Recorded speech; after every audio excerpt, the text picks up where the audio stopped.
Start with the name of Allah Almighty, the Merciful and Compassionate. Assalamu alaikum and welcome to everyone.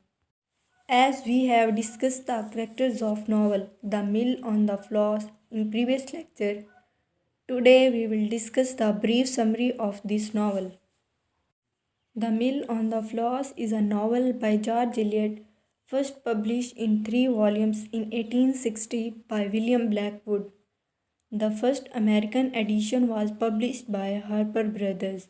Now moving towards the summary of this novel.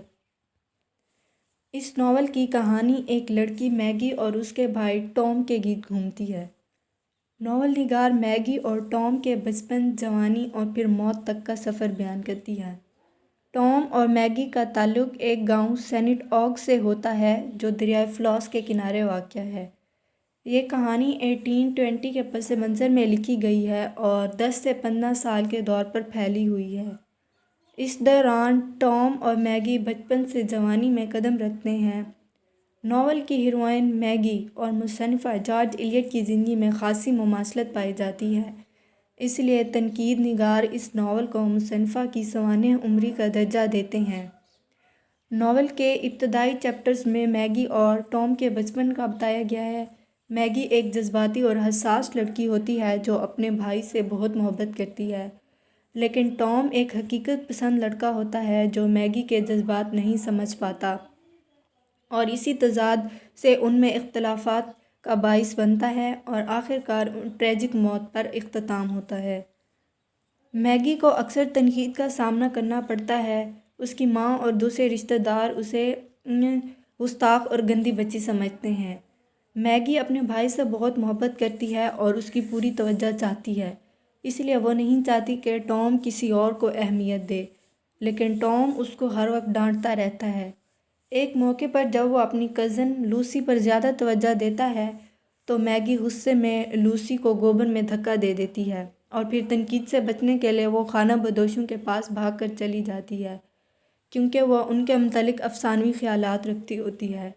लेकिन जल्द ही उसे भूख प्यास सताती है और आखिरकार उसका बाप उसे बुरी हालत में वापस लाता है।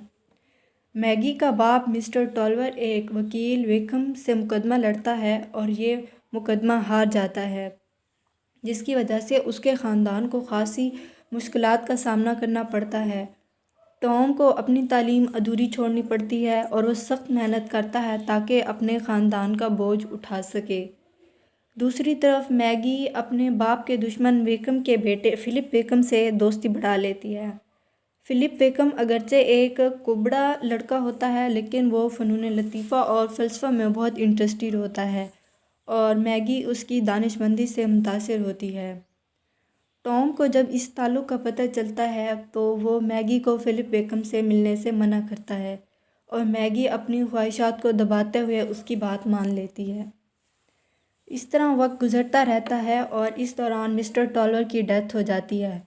वो टॉम को वसीयत करता है कि वो वेकम से अपनी बर्बादी का बदला ज़रूर ले।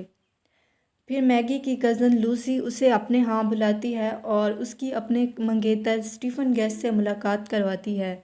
स्टीफ़न गेस्ट एक खूबसूरत नौजवान होता है और मैगी उसकी खूबसूरती से मुतासिर होती है। यहाँ मैगी की मुलाकात दोबारा फ़िलिप वेकम से हो जाती है, क्योंकि वो स्टीफ़न गेस्ट और लूसी का दोस्त होता है। फ़िलिप उससे अपनी मोहब्बत का दोबारा आगाज़ करना चाहता है, लेकिन मैगी स्टीफ़न की खूबसूरती की असीर हो चुकी होती है।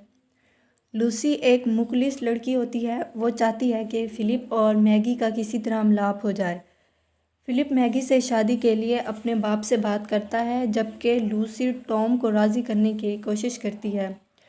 लूसी फ़िलिप और मैगी की मुलाकात का बंदोबस्त करती है और इस सिलसिले में दरिया पर कश्ती रानी का प्रोग्राम बनाती है, लेकिन फ़िलिप मैगी के दिल के हाल का अंदाज़ा लगा लेता है। उसे पता चल जाता है कि मैगी स्टीफ़न से मुतासिर हो चुकी है।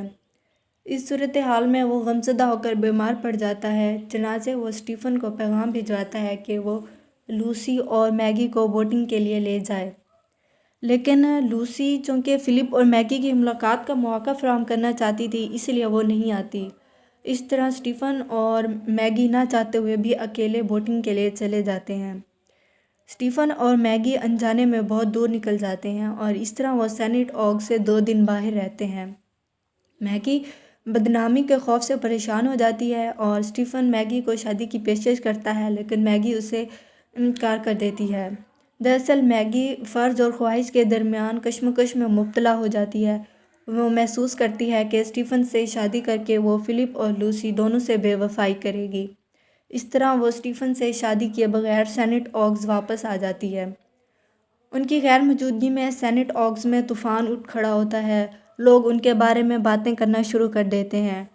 ٹام میگی کو گھر سے نکال دیتا ہے تاکہ دنیا کو دکھا سکے وہ ایک غیرت مند بھائی ہے، لیکن میگی اپنی ماں کے ساتھ ٹام کے دوست باب جیکن کے گھر آ جاتی ہے جو انہیں اپنے ہاں رہنے دیتا ہے۔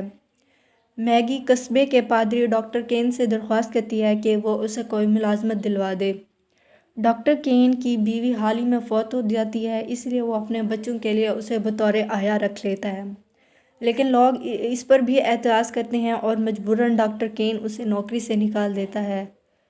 اسٹیفن ایک خط کے ذریعے اسے دوبارہ شادی کی پیشکش کرتا ہے، لیکن میگی فلپ اور لوسی کو دھوکہ نہیں دینا چاہتی، اس لیے وہ اس کی پیشکش کو دوبارہ ریجیکٹ کر دیتی ہے۔ پھر یوں ہوتا ہے کہ سینٹ اوگز میں مسلسل 2 دن بارش ہوتی رہتی ہے اور قصبے میں سیلاب آ جاتا ہے۔ میگی ٹام کو بچانے کے لیے کشتی میں جاتی ہے۔ ٹام اور میگی مل کر لوسی کو بچانے کی کوشش کرتے ہیں، لیکن دونوں ڈوب کر مر جاتے ہیں۔ اس طرح وہ زندگی میں تو اکٹھے نہیں ہو سکے تھے، لیکن مر کر بہن بھائی اکٹھے ہو جاتے ہیں۔ اس طرح اس ناول میں مصنفہ حالات کے جبر اور انسانوں کے ان سے ٹکراؤ کا ڈرامہ بڑی خوبصورتی سے بیان کرتی ہیں۔ انسان جب حالات کے جبر کا شکار ہوتا رہتا ہے، لیکن اس کا غلط یا صحیح فیصلہ ہی اس کی زندگی کی راہ متعین کر دیتا ہے۔ That's all. Thank you so much.